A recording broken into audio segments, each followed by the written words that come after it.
नमस्कार विद्यार्थी मित्र हो. BSc शुगर टेक्नॉलॉजीच्या भाग 1 वर्षातील सेमिस्टर सेकंडमध्ये आपण अप्लाइड मॅथमॅटिक्स सेकंड हा विषय शिकणार आहोत. आता अप्लाइड मॅथमॅटिक्स 1 हा तुम्ही सेमिस्टर भाग 1 मध्ये शिकलेला आहात. सेमिस्टर भाग 2 मध्ये अप्लाइड मॅथमॅटिक्स सेकंड हा जो पार्ट आहे त्या भागात आपल्याला स्टॅटिस्टिक्सचा पार्ट शिकायचा आहे. आता स्टॅटिस्टिक्सचा भाग शिकत असताना स्टॅटिस्टिक्सचा संदर्भ तुम्हाला 12वीच्या मॅथमॅटिक्समध्ये थोडासा आला असेल. त्या सब्जेक्टचं नाव जे आहे ते मॅथमॅटिक्स अँड स्टॅटिस्टिक्स असं होतं. ते कंबाईनमध्ये तुम्ही स्टॅटिस्टिक्स त्या ठिकाणी थोडंसं अभ्यासलेलं आहे. परंतु यावर्षी आपल्याला स्टॅटिस्टिक्स हा स्वतंत्र विषय त्याला अप्लाइड मॅथमॅटिक्स सेकंडमध्ये इन्क्लूड केलेला आहे. तर असा सेपरेट वेगळा विषय तुम्हाला स्टॅटिस्टिक्स या नावानं शिकायचा आहे. तर अप्लाइड मॅथमॅटिक्स सेकंडमध्ये तुमचे 2 पेपर आहेत. त्यातला पहिला जो पेपर आहे त्याला डिस्क्रिप्टिव्ह स्टॅटिस्टिक्स असं नाव आहे आणि दुसरा जो पेपर आहे त्याला प्रोबॅबिलिटी अँड प्रॉबिलिटी डिस्ट्रीब्युशन असं नाव आहे. आता डिस्क्रिप्टिव्ह स्टॅटिस्टिक्स हा जो पेपर आहे त्या डिस्क्रिप्टिव्ह स्टॅटिस्टिक्स पेपरमध्ये आपल्याला काय गोष्टी अभ्यासायच्या आहेत तर त्यामध्ये एकूण 4 टॉपिक आहेत. डिस्क्रिप्टिव्ह स्टॅटिस्टिक्स या पेपरमध्ये पेपर पहिला जो आहे त्यामध्ये 4 टॉपिक आहेत. त्यामध्ये introduction to data, collection of a data, presentation of a data हा पहिला टॉपिक आहे. दुसऱ्या टॉपिकमध्ये measures of central tendency and measures of dispersion ह्या गोष्टी आपल्याला बघायच्या आहेत. तिसरा जो टॉपिक आहे त्यामध्ये मोमेंट्स, स्क्यूनेस अँड कुर्टॉसिस हा भाग आपल्याला अभ्यासायचा आहे. त्यानंतर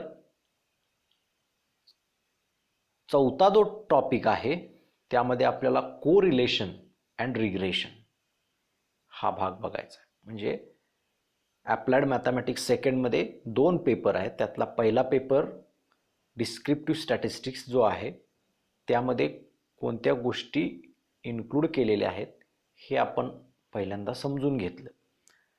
त्यानंतर दुसरा जो पेपर आहे प्रोबॅबिलिटी अँड प्रॉबिलिटी डिस्ट्रीब्युशन्स तर त्यामध्ये तुमची परत 4 टॉपिक तुम्हाला आहेत. CBCS पॅटर्नमध्ये ते 2-2च टॉपिक केलेले आहेत. युनिट 1 आणि युनिट 2. पेपर 1 मध्येही तसंच केलेलं आहे, पेपर 2 मध्येही तसंच केलं आहे. पण त्यामध्ये सब पॉईंट जे आहेत ते त्या पद्धतीनं त्याचं क्लासिफिकेशन वर्गीकरण करून जर आपण पाहिलं तर टोटल 4 सेपरेट टॉपिक्स त्याचे तयार होत आहेत. तर त्यामध्ये पहिला टॉपिक जो आहे तो इंट्रोडक्शन टू प्रोबॅबिलिटीचा आहे.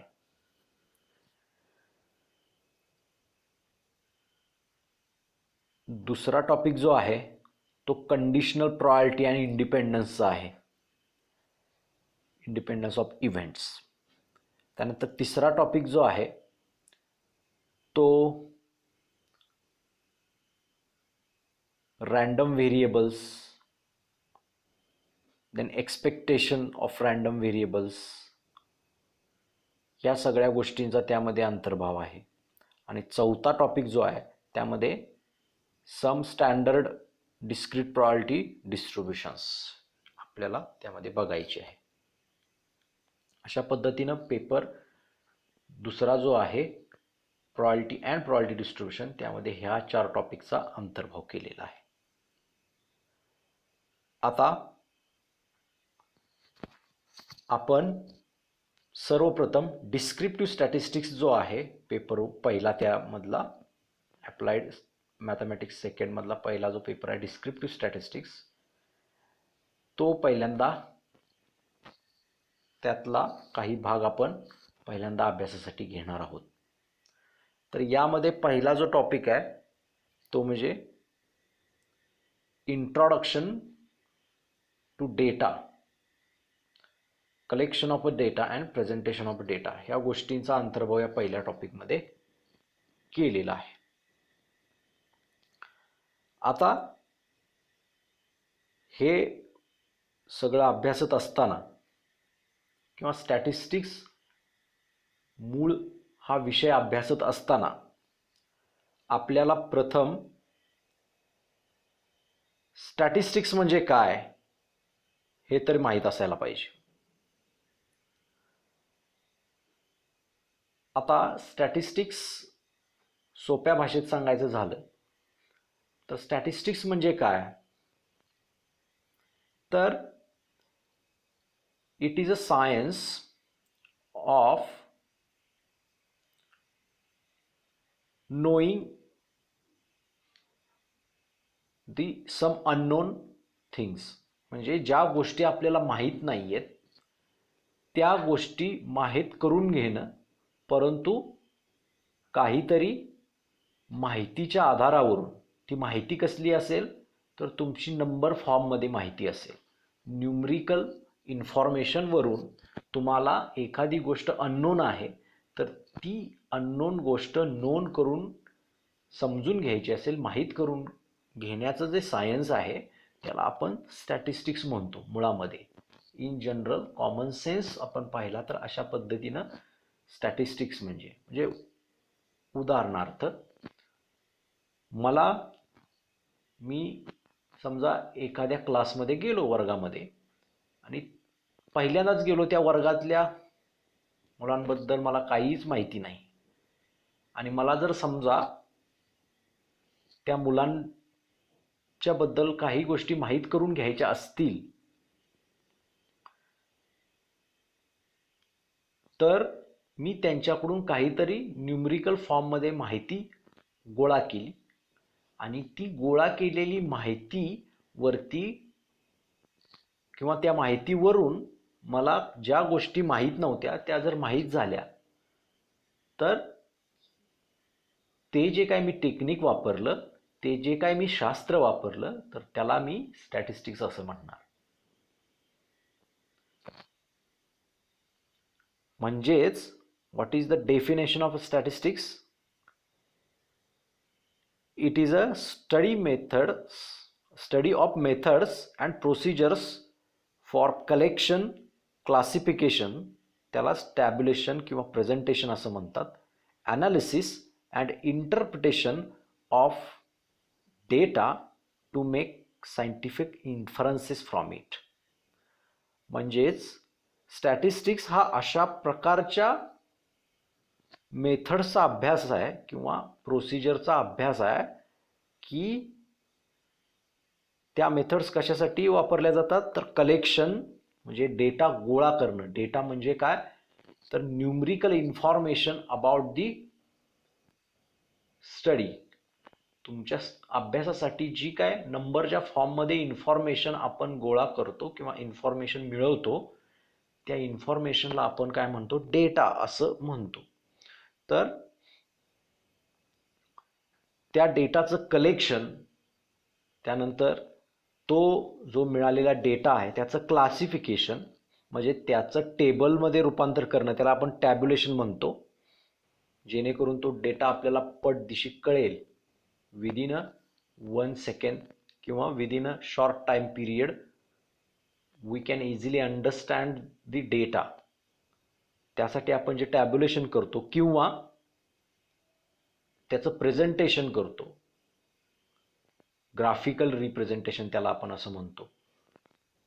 अशा फॉर्मॅटमध्ये आपण तो डेटा रिप्रेझेंट करतो की within a short time period we can understand, किंवा एखादा पर्सन जो त्याला स्टॅटिस्टिक्स माहिती नाही आहे त्याला सुद्धा काय होईल, तो डेटा पटदिशी लक्षात येईल अशा पद्धतीने त्या डेटाचं प्रेझेंटेशन करणं, त्यानंतर त्याचं अनालिसिस करणं, म्हणजे त्याच्यावरती काहीतरी फॉर्म्युले वापरून जो काय आपल्याला डेटा मिळाला आहे किंवा जो काही डेटा आपण अरेंज केलेला आहे टेबल फॉर्मॅटमध्ये, त्याच्यावरती काहीतरी फॉर्म्युले वापरून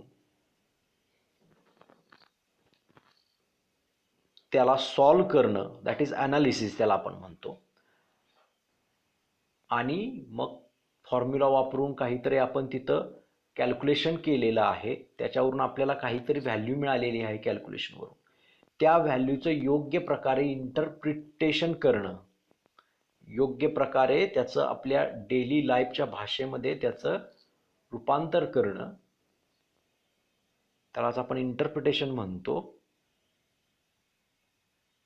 तर ह्या सगळ्या प्रोसिजरला, 4 ज्या प्रोसिजर आहेत, कलेक्शन, क्लासिफिकेशन, त्यालाच टॅब्युलेशन ऑर रिप्रेझेंटेशन असं आपण म्हणतोय, ॲनालिसिस अँड इंटरप्रिटेशन, ह्या 4ही गोष्टी एखाद्या डेटासाठी वापरणं आणि त्याच्यावरून काहीतरी शास्त्रीय एखाद्या निष्कर्षापर्यंत पोहोचणं, ह्या सगळ्या प्रक्रियेला आपण काय म्हणतो, स्टॅटिस्टिक्स म्हणतो.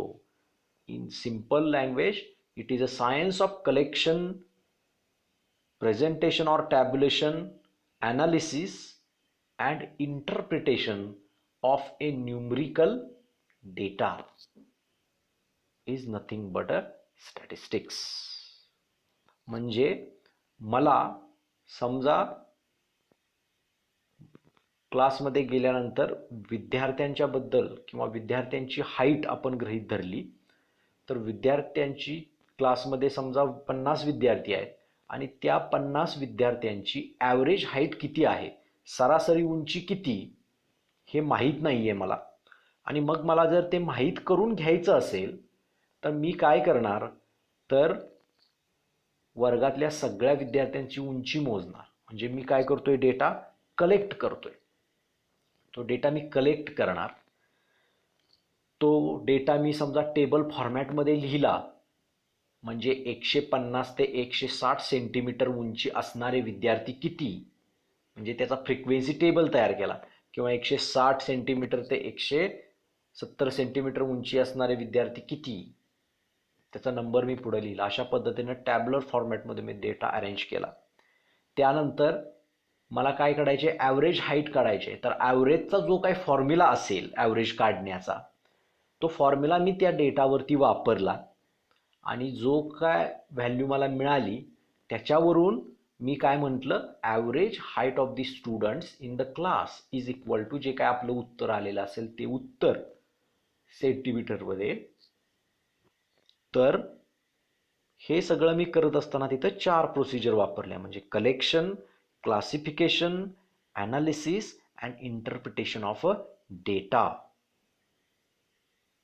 आणि मग त्याच्यावरून मला काय कळालं, तर क्लासमधल्या विद्यार्थ्यांची ॲव्हरेज हाईट, एक ठराविक काय जो आकडा आपला उत्तर आलेला असेल तितकी ॲव्हरेज हाईट त्या विद्यार्थ्यांची आहे. म्हणजे मी ज्या वेळा क्लासमध्ये एंट्री केली त्यावेळा मला तुमच्याबद्दल काहीच माहीत नव्हतं. I was totally unknown about you. पण मला तुमच्याबद्दल काही माहिती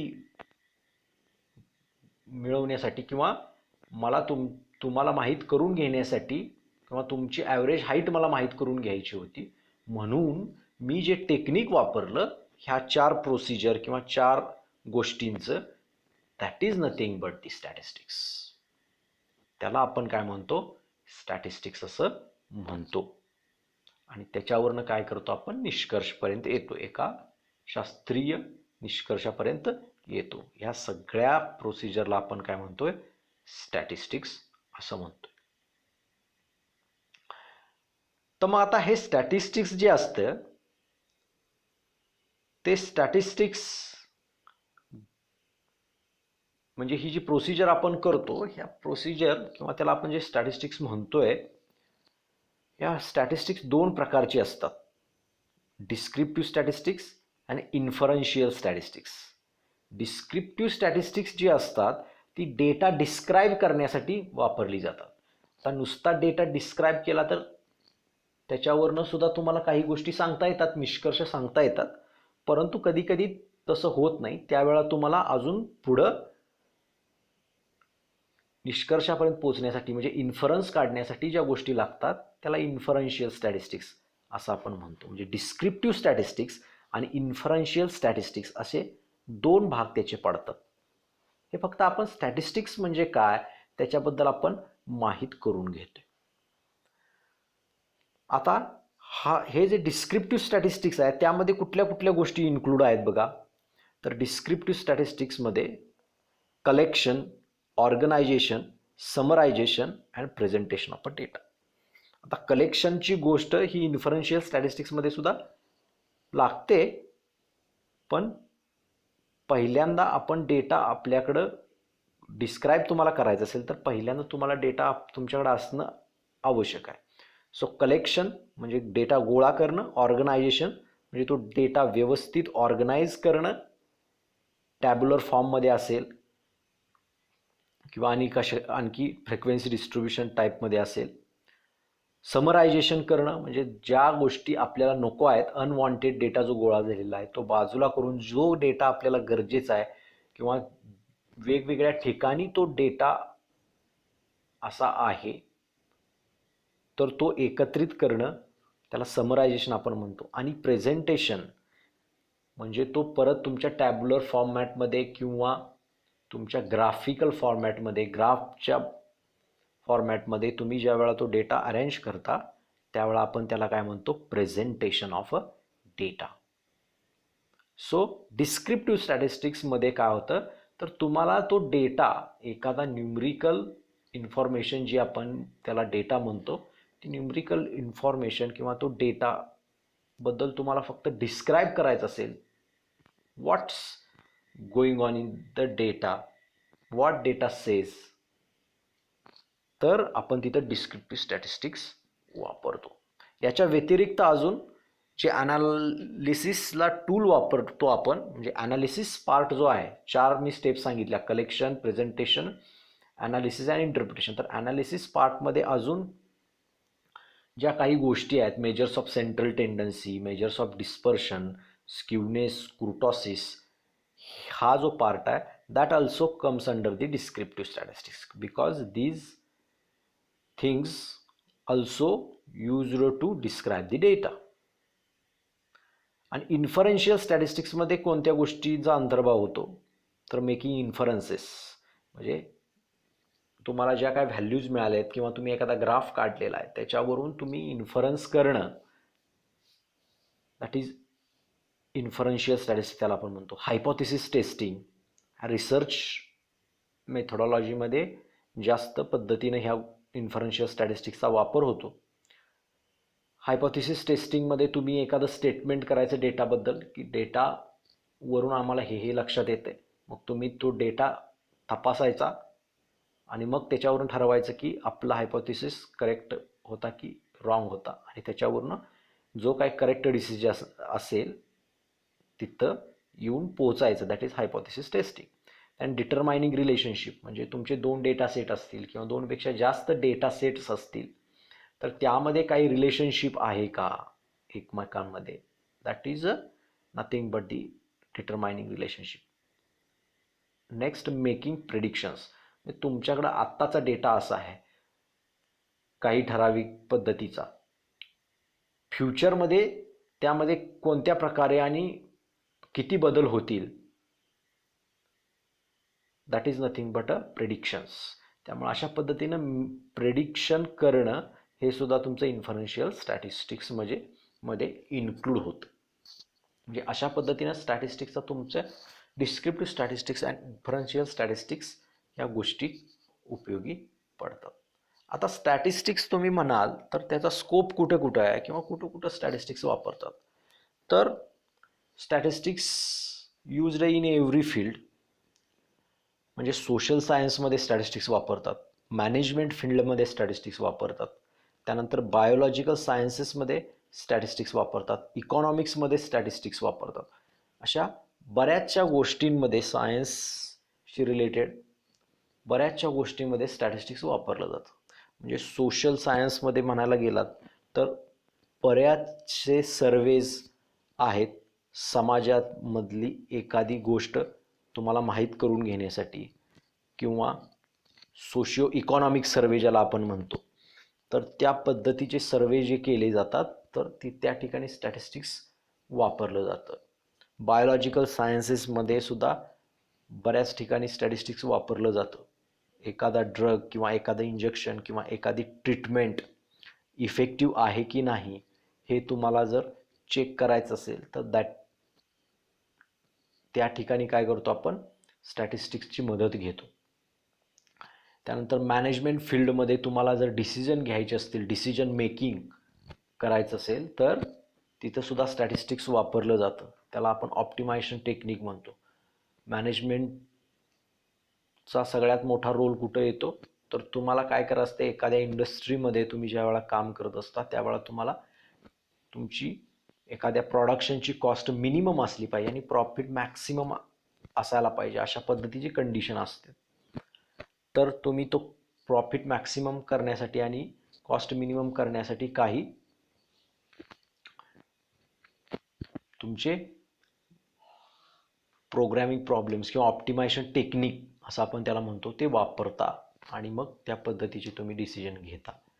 त्याला आपण डिसिजन मेकिंग म्हणतो किंवा डिसिजन थेअरी असं सुद्धा म्हणत असतो. इकॉनॉमिक्समध्ये बऱ्याच अंशी काही टाईम सिरीज ॲनालिसिस असतील, काही रिग्रेशनचा पार्ट असेल तो तिथं वापरला जातो. अशा पद्धतीनं बऱ्याच फील्डमध्ये स्टॅटिस्टिक्स हे वापरलं जातं. This is the introduction for the statistics. So मग आता हे स्टॅटिस्टिक्स आपण ह्या वर्षी अभ्यासत असताना आपल्याला पहिल्यांदा एक गोष्ट लक्षात आली की any numerical information about the object or group of object under study that is nothing but the data or statistical data असं आपण त्याला म्हणतो. आता स्टॅटिस्टिकल डेटा ज्यावेळेला आपण म्हणतो तर statistical data has two qualities. एक त्याच्यामध्ये रँडमनेस असतो आणि दुसरी व्हेरिएबिलिटी असते. म्हणजे समजा मी तुम्हाला एखादा डेटा दिला 12 12 12 12 12 12 असा डेटा दिला, तर हा डेटा तुम्ही बघितलात तर त्यामध्ये रँडमनेस सुद्धा नाही आहे आणि व्हेरिएबिलिटी पण नाही आहे. मग रँडमनेस नाही आहे, व्हेरिएबिलिटी नाही आहे, तर त्याला आपण स्टॅटिस्टिकल डेटा म्हणू शकत नाही. समजा मी तुम्हाला एक डेटा दिला 3 6 9 12 15 18 21 अशा पद्धतीचा डेटा जर तुम्हाला दिला तर ह्या डेटामध्ये व्हेरिएबिलिटी आहे पण रँडमनेस नाही आहे. म्हणजे रँडमली कुठलीही व्हॅल्यू कधीही येते, that is nothing but the randomness. तो रँडमनेस त्या ठिकाणी आढळत नाही आहे, त्यामुळे त्याला आपण स्टॅटिस्टिकल डेटा म्हणणार नाही. पण ह्या व्यतिरिक्त रँडमनेस आणि व्हेरिएबिलिटी ह्या दोन गोष्टी ज्या डेटामध्ये असतील, ह्या दोन गोष्टींचा अंतर्भाव जिथं असेल त्याला आपण स्टॅटिस्टिकल डेटा असं म्हणतो. आता हा जो डेटा आहे तो डेटा आपण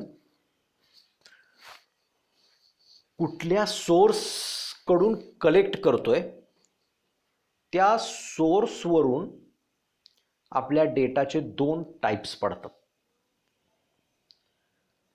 एक म्हणजे प्रायमरी डेटा आणि दुसरा म्हणजे सेकंडरी डेटा.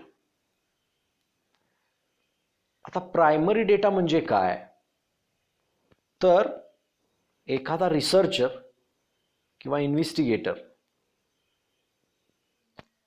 किंवा आपण समजा गृहीत धरूया आपण एखादा रिसर्च करतोय किंवा प्रोजेक्ट करतोय, तर आपल्या प्रोजेक्टसाठी लागणारा डेटा आपण स्वतः कलेक्ट केला तर त्याला आपण प्रायमरी डेटा असं म्हणू शकतो. म्हणजे these data are collected by investigator himself from field of inquiry for a specific purpose. म्हणजे मला ज्या गोष्टीचा निष्कर्ष काढायचा किंवा ज्या गोष्टी माहीत करून घ्यायच्या आहेत त्यासाठी मी स्वतःच जर डेटा गोळा करत असेल तर त्या डेटाला काय म्हणणार आहे आपण प्रायमरी डेटा. अशी प्रायमरी डेटाची एक्झाम्पल तुम्हाला फॉर एक्झाम्पल बघायची असेल तर ज्या वेळेला आपल्या देशाची जनगणना होते तर त्या जनगणनेसाठी गव्हर्नमेंट काय करतं तर डेटा गोळा करतं, प्रत्येक व्यक्तीकडून डेटा गोळा करतं. तर that is the primary data for government. गव्हर्नमेंटसाठी तो काय असतो प्रायमरी डेटा असतो. आता हा जो प्रायमरी डेटा असतो हा प्रायमरी डेटा कशाही स्वरूपात असू शकतो. ज्या पद्धतीनं आपण डेटा गोळा केला आहे ज्या व्यक्तीकडून त्या व्यक्तीने ज्या पद्धतीनं माहिती दिली आहे त्या पद्धतीनं कसाही अस्ताव्यस्त डेटा असू शकतो. So it is also called as a raw data. त्याला रॉ डेटा असं सुद्धा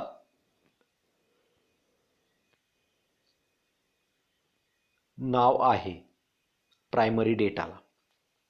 त्यामुळं primary data is also non as a raw data. आता ह्या उलट सेकंडरी डेटा जो आहे आपला दुसरा तर तो सेकंडरी डेटा म्हणजे काय तर सेकंडरी डेटा म्हणजे समजा आपल्याला प्रोजेक्ट एखादा करायचा आहे, रिसर्च एखादा करायचा आहे तर त्यासाठी जो लागणारा डेटा आहे तो डेटा मी कुठल्या तरी दुसऱ्या अगोदर कुणीतरी गोळा करून ठेवलेला आहे तो डेटा मी जर वापरला किंवा कुणीतरी गोळा केलेला आहे तो डेटा मी वापरला मी न गोळा करता स्वतः तर तो जो डेटा असतो तो काय असतो सेकंडरी डेटा फॉर मी. म्हणजे these are the numerical information which have already collected by some other agency for a specific purpose. कुणीतरी अगोदर एखाद्या एजन्सीनं गोळा करून ठेवलेला जो डेटा आणि तो डेटा मी माझ्या पर्पजसाठी वापरत असेल तर तो डेटा माझ्यासाठी काय होतो सेकंडरी डेटा. आता एक गोष्ट लक्षात घ्या की समजा मी एक प्रोजेक्ट करतोय आणि त्या प्रोजेक्टसाठी जो लागणारा डेटा आहे तोच डेटा दुसरं कोणीतरी जो प्रोजेक्ट करतंय त्याचा डेटा हे दोन्ही डेटा सेमच असणार आहेत. समजा असं असेल तर समजा मी काय केलं दुसऱ्याचा डेटा जर मी स्वतः तसाच घेतला आहे असा आणि मी माझ्यासाठी वापरला तर त्या डेटाला प्रायमरी डेटा म्हणणार आपण की सेकंडरी डेटा म्हणणार तर आपण त्या डेटाला सेकंडरी डेटा असं म्हणणार आहोत. कारण प्रायमरी डेटा ज्या वेळा मी कलेक्ट करतो त्यावेळा त्या प्रायमरी डेटाबद्दलचं थ्रूआउट नॉलेज माझ्याकडे असतं, संपूर्ण नॉलेज. म्हणजे त्याच्यासाठी मी टार्गेट पॉप्युलेशन काय घेतलं होतं, पॉप्युलेशनची साईज किती होती, त्यानंतर त्याची सॅम्पलिंग फ्रेम काय होती, त्यानंतर मी त्यावरून सॅम्पल साईज किती घेतली, ती सॅम्पल साईज किंवा डेटा मी कसा गोळा केला, म्हणजे सॅम्पलिंग मेथड वापरली की काय पॉप्युलेशन मेथड सेन्सस मेथड वापरली, ह्या सगळ्या गोष्टीबद्दलचं ज्ञान जे असतं ते माझ्याकडं असत नाही. कारण मी आयता डेटा दुसऱ्याकडनं गोळा केलेला आहे. जरी आमच्या दोघांचे प्रोजेक्ट सेम असले तरी सुद्धा तो डेटा जो मी वापरणार आहे that is a secondary data for मी. कारण जो काय डेटा गोळा झालेला आहे त्या डेटाबद्दलचं थ्रूआउट नॉलेज माझ्याकडं नाही, म्हणून त्या डेटाला मी काय म्हणणार आहे सेकंडरी डेटा. आता सेकंडरी डेटा हा तुम्ही कुठून कुठून मिळवू शकता, व्हॉट आर दी सोर्सेस, तर गव्हर्नमेंटची जी पब्लिकेशन्स असतात त्यातून मी जो डेटा गोळा केला, एखाद्या वेबसाईटवरून डेटा गोळा केला, एखाद्या पुस्तकातून डेटा गोळा केला, तर हे सगळे जे डेटा सेट्स असतील किंवा हा सगळा जो डेटा असेल that is the secondary data. किंवा न्यूजपेपरमध्ये एखादा डेटा असतो, तो डेटा मी न्यूजपेपरमधून कलेक्ट केला तर that is also secondary data for मी. अशा पद्धतीनं प्रायमरी डेटा आणि सेकंडरी डेटामध्ये डिफरन्स आहे.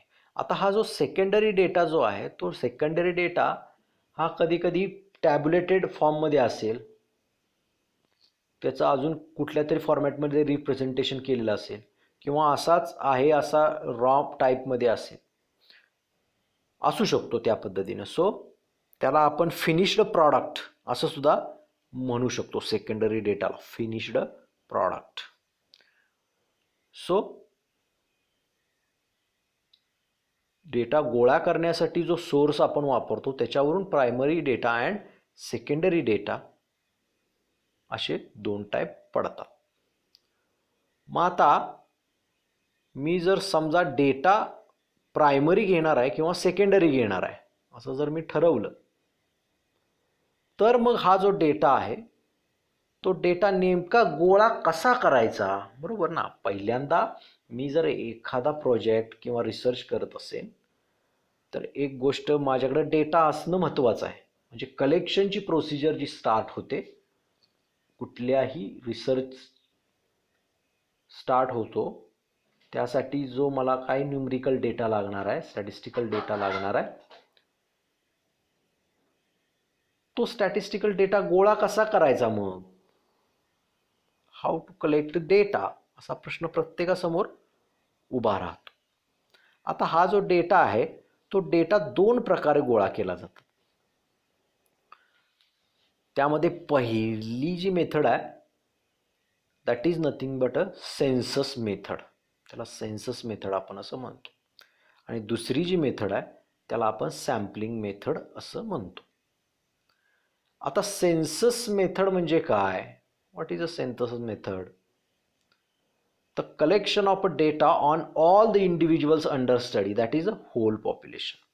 म्हणजे आपल्याला ज्या गोष्टींचा अभ्यास करायचा आहे त्या गोष्टी खाली येणाऱ्या सर्व इंडिव्हिज्युअल्सचा किंवा सर्व घटकांवरचा डेटा गोळा करणं म्हणजे सेन्सस मेथड.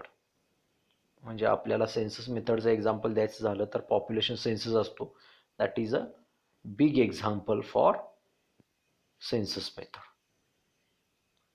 आपल्याला जो काय अभ्यास करायचा आहे त्या अभ्यासासाठी येणाऱ्या सगळ्या ऑर्गॅनिझम किंवा ऑब्जेक्ट्स वरचा डेटा गोळा करणं म्हणजे census method. Collection of a data on all the individuals under study that is a whole population that is nothing but census method. आता इथं काय असतं डेटा कलेक्शनमध्ये, पॉप्युलेशन आणि सॅम्पल अशा दोन गोष्टी असतात. पॉप्युलेशन म्हणजे काय त्याला आपण म्हणतो तर group of all the individuals or objects under study. आपल्या अभ्यासाच्या अंडर येणाऱ्या सगळ्या गोष्टीचा समूह that is nothing but the population. आणि त्या सगळ्या पॉप्युलेशनवरचा डेटा जर आपण कलेक्ट केला तर it is nothing but the census method. मग कधी कधी काय होतं, हा सगळा डेटा गोळा करणं पॉप्युलेशनवरचा आपल्याला शक्य होत नाही. म्हणजे आपल्याकडे तितका टाईम नसतो, त्यानंतर तितकी कॉस्ट जी आहे सगळा डेटा गोळा करण्यासाठी तर ती कॉस्ट खूप येते, त्यामुळं आपल्याकडे तितकं बजेट नसेल, ही एक गोष्ट असेल. किंवा टाईम जो आहे तो टाईम आपल्याकडे तितका नसेल, मॅन पॉवर नसेल. अशा सिच्युएशनमध्ये आपण सेन्सस मेथड न वापरता मग काय करतो, सॅम्पलिंग मेथडकडे जातो. हे कधी कधी एखादा हायपोथेटिकल सुद्धा पॉप्युलेशन असू शकतं. मग त्यावेळेला आपल्याला पॉप्युलेशन सेन्सस मेथडकडे न जाता सॅम्पलिंग मेथडकडे जावं लागतं, किंवा काही ठिकाणी पर्यायच नसतो, there is a no option other than the sampling, अशा सिच्युएशनमध्ये आपल्याला सॅम्पलिंग मेथड वापरावी लागते. आता सॅम्पल म्हणजे काय, तर sample is nothing but a finite subgroup किंवा finite and representative subgroup of a population is nothing but a sample. Sample कशाला म्हणायचं, तर एक फायनाईट आणि रिप्रेझेंटेटिव्ह याचा अर्थ काय, तर पॉप्युलेशनमध्ये ज्या काही सगळ्या कॅरेक्टरिस्टिक्स आहेत त्या सगळ्या कॅरेक्टरिस्टिक्स दाखवणारा ग्रुप, रिप्रेझेंटेटिव्ह सबग्रुप ज्याला म्हणतो आपण. Subgroup is nothing but the subgroup of population, म्हणजे पॉप्युलेशनचा एक असा सबसेट किंवा पॉप्युलेशनमधला थोडासा असा पार्ट की जो फायनाईट पण आहे आणि काय करतोय, तो पॉप्युलेशनच्या सगळ्या प्रॉपर्टी टेंडन्सी तिथं तो दाखवतो. It is a representative, that is nothing but a sample. मग ते सॅम्पल काढून त्याच्या आधारे आपण आपला स्टडी करणं म्हणजे आपण तिथं सॅम्पलिंग मेथड वापरतोय असा अर्थ होतो. The collection of a data on only representative subgroup of population, म्हणजे फक्त पॉप्युलेशनमधल्या थोड्या पार्टवरती किंवा रिप्रेझेंटेटिव्ह पार्टवरती जो पॉप्युलेशनच्या सगळ्या कॅरेक्टरिस्टिक्स दाखवतोय अशा पार्टवरचा डेटा कलेक्ट करणं, that is a sampling method.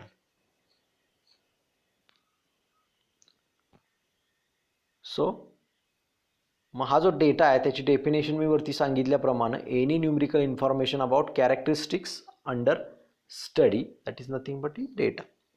So अशा पद्धतीने आपण सेन्सस मेथड आणि सॅम्पलिंग मेथड म्हणजे काय हे समजावून घेतलं. आता ज्या वेळा आपण सॅम्पलिंगला जातो त्यावेळेला पॉप्युलेशनवरून आपण सॅम्पल निवडतो. तर पॉप्युलेशनमधले सगळे जेवढे इंडिव्हिज्युअल्स आहेत त्या सगळ्या इंडिव्हिज्युअल्सची लिस्ट किंवा त्याचं मॅपिंग ज्याला आपण म्हणतो, that is nothing but a sampling frame.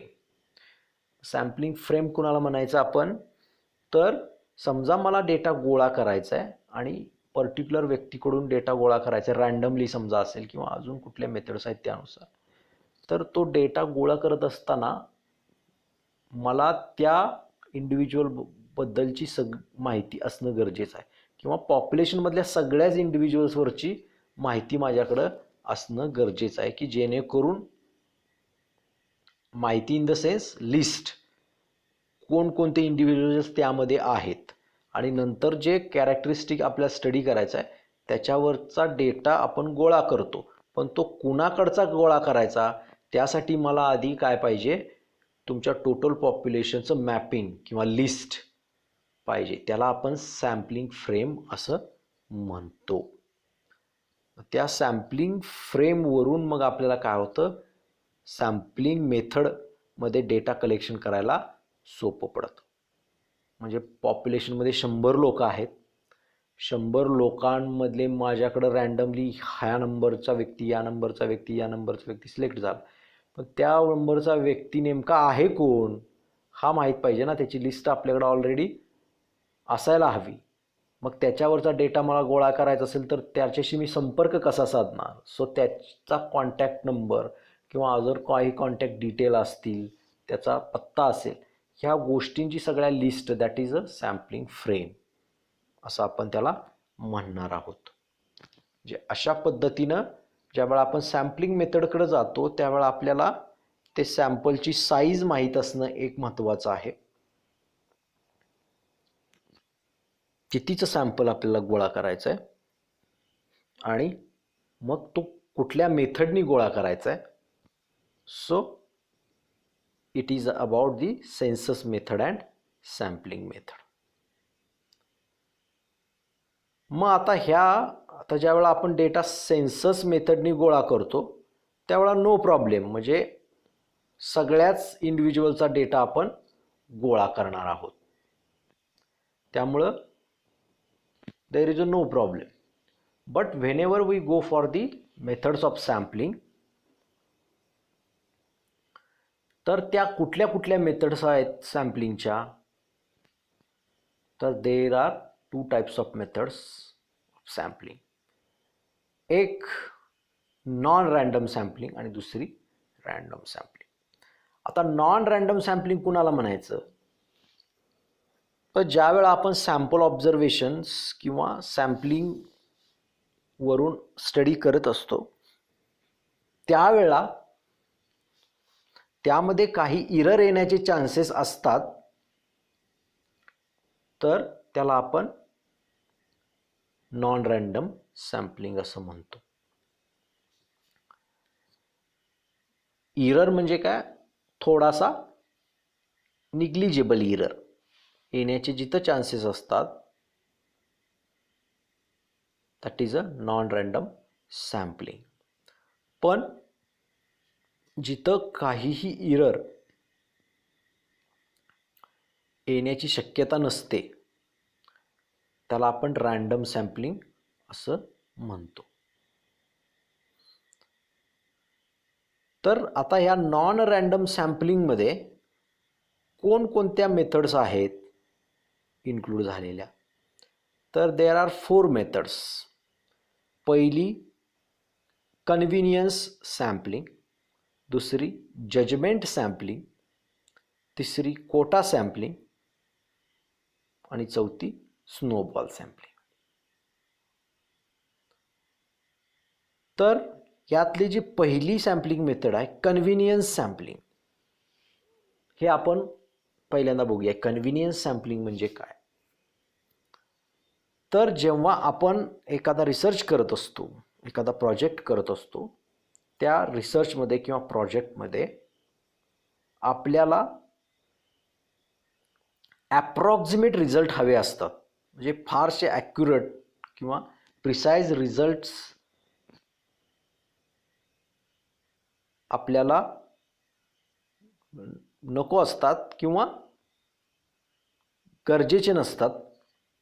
फक्त जरी अप्रॉक्सिमेट आपल्याकडं एक असला रिझल्ट किंवा अप्रॉक्सिमेट काही निष्कर्ष जरी आपल्याला असेल तरी आपल्याला चालू शकतं. अशा पद्धतीचे जे रिसर्च किंवा प्रोजेक्ट्स असतात त्या रिसर्चमध्ये आपण कन्व्हिनियन्स सॅम्पलिंग वापरतो. आता हे कन्व्हिनियन्स सॅम्पलिंग म्हणजे काय, तर कन्व्हिनियन्स सॅम्पलिंग म्हणजे मी ज्या वेळा रिसर्च करत असेन, प्रोजेक्ट करत असेन किंवा एखादी इन्फॉर्मेशन कलेक्ट करत असेन त्यावेळा माझ्या कन्व्हिनियन्सचा विचार करून मी जेव्हा डेटा गोळा करत असतो किंवा जो कोणी रिसर्चर आहे तो रिसर्चर त्याचा कन्व्हिनियन्स पाहून ज्या वेळा डेटा कलेक्ट करत असतो आणि मग तुम्हाला ते सॅम्पल मिळतं त्याच्या ऑब्झर्वेशन्सवरचं,